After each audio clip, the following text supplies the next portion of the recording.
Այժմի ամենաթարմ նորություններով եթերում Renews-ն է, ես Լիլիթ Մուրադյանն եմ, ողջույն սիրելի հայրենակիցներ։ Եվ այսպես սկսենք պաշտոնական լրահոսի ոչ պաշտոնական հատվածից։ Վարչապետ Նիկոլ Փաշինյանը երեկվանից Բրյուսելում է, որտեղ այսօր կմասնակցի համաշխարհային դարպասներ միջազգային երկրորդ համաժողովին, բայց մինչև դա Փաշինյանը առավոտը Բելգիայի մայրաքաղաքում սկսել է հեծանիվ քշելով։ Իր Facebook-յան էջում տեսանյութ է տարածել, ասել, որ միայն ֆիզիկական ակտիվության համար չի հեծանիվ քշում, այլև քաղաքային կյանքի կազմակերպման մասին գիտելիքներ ավելացնելու համար։ Փաշինյանը մինչև համաժողովը շարունակում է ակտիվ վարել իր էջը ու առավոտը շարունակել է հրաշալի կամ ֆորմիդաբլը։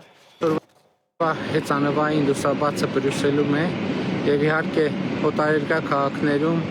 հեծանվային զբոսանքները օգտակար են ոչ միայն ֆիզիկական ակտիվության, այլև քաղաքի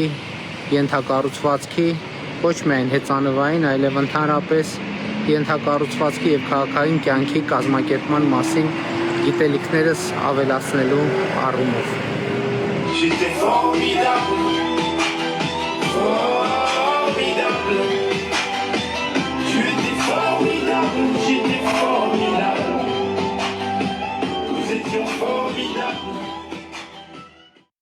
Մինչ եվրոպացի գործընկերների հետ հանդիպման է պատրաստվում Փաշինյանը, Միացյալ Նահանգներում Հայաստանի նորանշանակ դեսպանի հետ Թրամփի ճանապարհի թրիփի կյանքի կոչման գործընթացն է քննարկել պետքարտուղարի քաղաքական հարցերով տեղակալը։ Էլիսոն Հուքերը վերահաստատել է Միացյալ Նահանգների հանձնառությունը Հարավային Կովկասում խաղաղության եւ տարածաշրջանային համագործակցության հաստատման օրակարգին։ Այս արարողակարգային հայտարարությունից բացի այլ հետաքրքիր մանրամասներ այս հանդիպումից դեռ հայտնի չեն։ Իշխող քաղաքացիական պայմանագիր խմբակցության падգամավորները կմեկնեն Թուրքիա ԵԱՀԿ խորհրդարանական վեհաժողովի աշնանային նստաշրջանին մասնակցելու համար նոյեմբերի 16-ից 20-ը Ստամբուլ կգործողվեն ազգային ժողովի արտաքին հարաբերությունների մշտական հանձնաժողովի նախագահ Սարգիս Խանդանյանը, падգամավորներ Մարիա Կարապետյանը, Լիլիթ Մինասյանը, Արթուր Հովհաննիսյանը, նաև պատվիրակության քարտուղար Մարիամ Հաջի Հակոբյանը։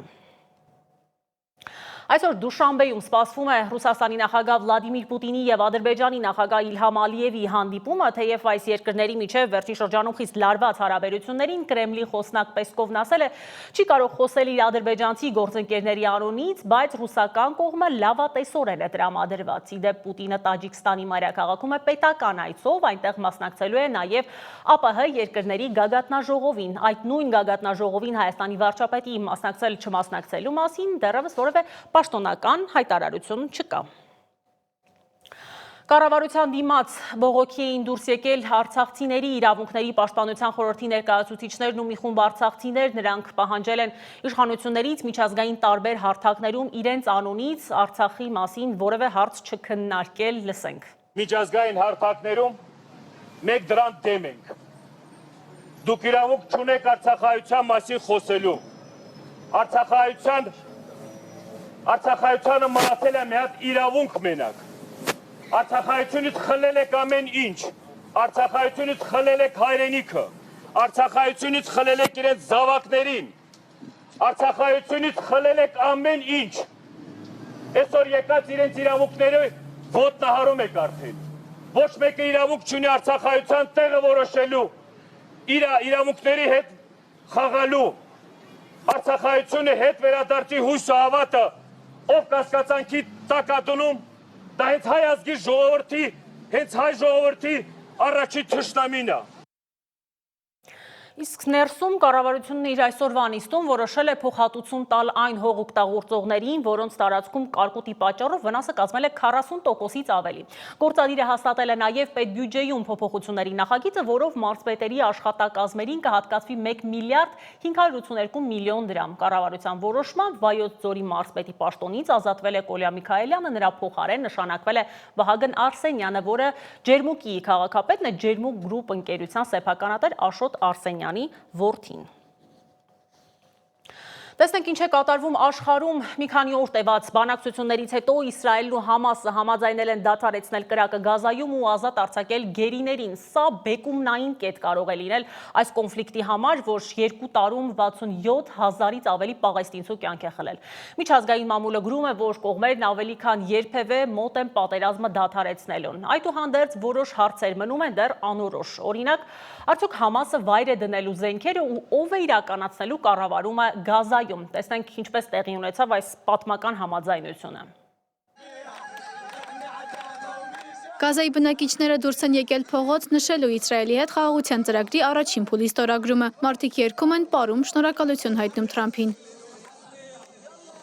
Անկլավի քաղաքացիական պաշտպանությունը սակայն հայտնում է, որ Իսրայելը շարունակել է հարվածներ հասցնել, չնայած ձեռք բերված խաղաղ պայմանավորվածություններին։ Իսրայելը եւ Համասը չորեքշաբթի օրը համաձայնեցին ԱՄՆ նախագահ Դոնալդ Թրամփի Գազայի ծրագրի առաջին փուլի կետերին, հրադադարի եւ պատանդների ազատման պայմանավորվածությանը։ Համասը կոչ արեց Թրամփին եւ երաշխավոր երկրներին ապահովել, որ Իսրայելը լիարժեք իրականացնի հրադադարը։ Առայժմ հստակ չէ, թե ով է ղեկավարելու Գազան պատերազմի ավարտից հետո։ Թրամփի նախնական 20 կետից բաղկացած ծրագիրը նախատեսում է պաղեստինյան իշխանության մասնակցություն, սակայն միայն այն դեպքում, եթե կառույցը ենթարկվի լուրջ բարեփոխումների։ Չնայած պատերազմի ավարտի հույսերին, կարևոր մանրամասները դեռևս հստակեցված չեն։ Իսրայելի վարչապետ Բենյամին Նեթանյահուն Պաղեստինյան Համաս շարժման հետ պատանդներին ազատ արձակելու վերաբերյալ համաձայնության գալուց հետո զրուցել է Դոնալդ Թրամփի հետ, հրավիրելով նրան ելույթ ունենալ Քնեսեթում։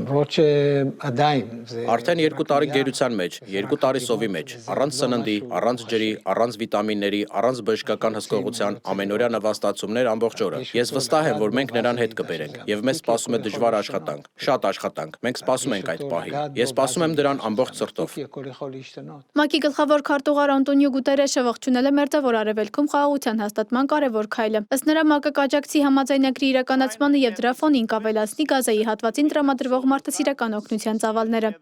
Ես խստորեն կոչ եմ անում բոլոր շահագրգիռ կողմերին լիովին պահպանել համաձայնագրի պայմանները։ Բոլոր պատանդները պետք է ազատ արձակվեն արժանապատվորեն։ Անհրաժեշտ է ապահովել մշտական հրադադար։ Ռազմական գործողությունները պետք է դադարեցվեն մեկընդմիշտ։ Գուտերեշը նաև կոչ է արել ապահովել մարդասիրական բեռների եւ անհրաժեշտ առևտրային ապրանքների անհապաղ եւ անարգել մուտքը տարածաշրջան։ Համաս-Իսրայել դժվարին համաձայնության գլխավոր հերոսը Դոնալդ Թրամփը հիշել է իր հեռախոսազրույցը Նեթանյահուի հետ պատանդների ազատման եւ Գազայի հանդեպ հրադադարի համաձայնության հայտարարությունից հետո, ակնարկելով, թե իրականացրել է անհնարինը։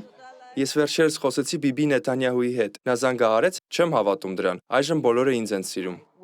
Իդեպ, լրատվամիջոցներում հայտնվել է կադրը, երբ պետքարտուղար Մարկո Ռուբիոն Թրամփին տեղեկացնում է Գազայի վերաբերյալ խաղաղության համաձայնագրի մասին։ Նախագահին նրա տված ուշաթերթիկում գրված է. անհրաժեշտ է անհապաղ հաստատել սոցցանցում գրառումը գործարքի մասին առաջինը հայտարարելու համար։ Թրամփը հենց այդպես էլ վարվել է։ Անի Հովհաննիսյան, Ռեապան մեդիա։ Գազայում ու դրա շուրջը իրավիճակի փոփոխությունը անկասկած իր ազդեցությունն է ունենալու տարածաշրջանային ու համաշխարհային գործընթացների վրա։ Թեժ է մնում դրությունը ռուս-ուկրաինական ճակատում, Ֆրանսիայում էլ կառավարական ճգնաժամը, միջազգային լրատվամիջոցները արդեն գրում են Մակրոնի անխուսափելի հրաժարականի մասին։ Այս ու միջազգային լրահոսի մի քանի կարևոր թեմաների մասին եմ առաջարկում հենց հիմա լսել։ Ռուսաստանը հայտարարել է Զապորոժիեի մարզում մեկ բնակավայրի գրավման եւ Ուկրաինայի ռազմական օբյեկտներին, ներառյալ էներգակայաններին եւ առելիքի պայեսներին հարվածներ հասցնելու մասին։ Ուկրաինայի զինված ուժերի գլխավոր շտաբը հայտնել է, որ անցած օրվա ընթացքում ճակատներում տեղի են ունեցել 200 մարտական բախում։ Ուկրաինայի օդային ուժերն ու հրթիռային ստորաբաժանումները խոցել են ռուսական անձնակազմի եւ տեխնիկայի կենտրոնացման վայրեր։ Նախագահ Վոլոդիմիր Զելենսկին ընդգծել է, որ ուկրաինական զորքերը հակահարձակումներ են իրականացում Դոբրոպոլիայի եւ Պոկրովսկի ուղղություններով, միաժամանակ պաշտպանվելով Կուպյանսկի եւ Նովոպավլիվկայի դիրքերը։ Գիշերը ուկրաինական անօդաչու թռչող սարքերը զանգվածաբար հարձակվել են Վոլգոգրադի մարզի վառելիքաէներգետիկ համալիր օբյեկտների վրա, որտեղ հրթիռներ են բռնկվել։ Ֆրանսիայի սոցիալիստական կուսակցության առաջնորդ Օլիվիե Ֆորը հայտարարել է, որ ժամանակավոր վարչապետ Սեբաստիան Լեկորնյուի հետ բանակցությունները չեն երաշխավորել կենսաթոշակային բարեփոխումների կասեցումը եւ կուսակցությունը չի սատարում կառավարության բյուջեի ներկայիս ծրագիրը։ Կանաչների առաջնորդ Մարին Տենդելյան նշել է, որ Ֆրանսիան մոտ է ցախակողմյան վարչապետ ունենալուն։ Լեկորնյուն հայտարարել է, որ արտահերտ ընտրությունների հավանականությունը նվազել է, քանի որ կուսակցությունները ձգտում են մինչև տարեվերջ հաստատել բյուջեն։ Չիկագոյում ցուցարարները դուրս են եկել փողոցներ բողոքելու ազգային գվարդիայի զորքերի տեղակայման դեմ, որը նախագահ Դոնալդ Թրամփի հրամանով է ուղարկվել, չնայած Չիկագոյի քաղաքապետի եւ Իլինոյսի նահանգապետի առարկություններին, որոնք դատապարտել են քաղաքի ռազմականացումը։ Թրամփը կոչ է արել բանտարկել քաղաքապետ Բրենթոն Ջոնսոնին եւ նահանգապետ Ջեյբի Պրիսքերին, որոնք ընդդիմանում են նրա միգրացիայի քաղաքականությանը եւ զորքերի տեղակայմանը։ Չնայած Թրամփի վարչակազմի պնդումներին Չիկագոյում եւ Պորտլենդում փողոքի ցույցերը մեծամասամբ խաղաղ են եղել եւ սահմանափակ մասշտաբով։ Հերու Թրամփին նկարագրած պատերազմական գոտու դրությունից։ Թուրքիայի արտգործնախարար Հական Ֆիդանը պահանջել է, որ Սիրիայի քրդական դեմոկրատական ուժերը հրաժարվեն անջատողական օրակարգից Սիրիայի կառավարության հետ հաշտություն հաստատելուց հետո։ Նա հայտնել է, որ Գազայում հաշտության բանակցությունները Եգիպտոսում, որոնց մասնակցում է Թուրքիան, զգալի առաջընթաց են գրանցել։ Բանակցությունները կենտրոնացած են հաշտության, գերիների փոխանակման եւ Իսրայելի զորքերի դուրսբերման ժամանակացույցի վրա։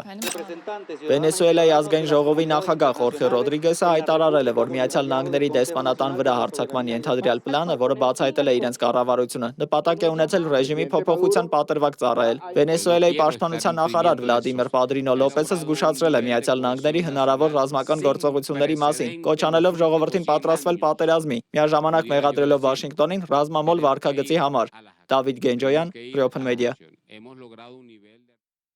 Քաղաքական այս ցնցումները հսկայական ազդեցություն են ունենում գլոբալ տնտեսության վրա, նավթից մինչև ոսկու գները փոխվում են եւ պարզվում է, որ տարեսկզբից ոսկին աշխարհում այնքան է թանկացել, որ այսօրվա ցուցանիշներն արժե անդրադառնալ դրանց ու հասկանալ դրա լավ ու վատ կողմերը նաեւ Հայաստանի համար։ Աշխարհում ոսկու պահանջարկը մեծացել է, եթե պարզենք,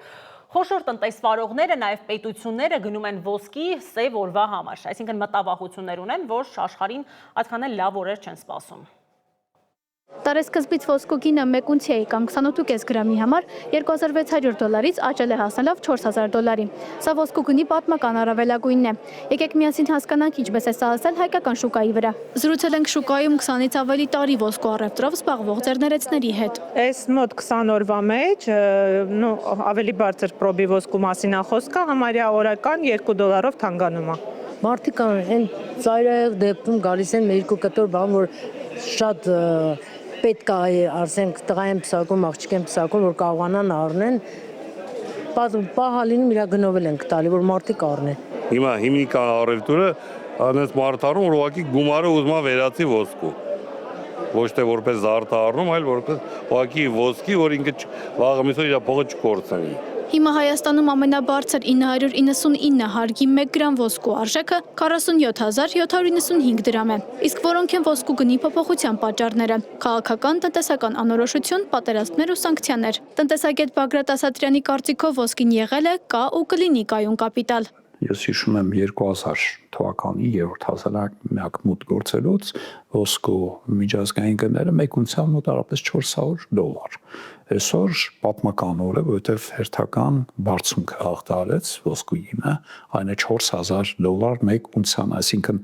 25 տարիների ընթացքում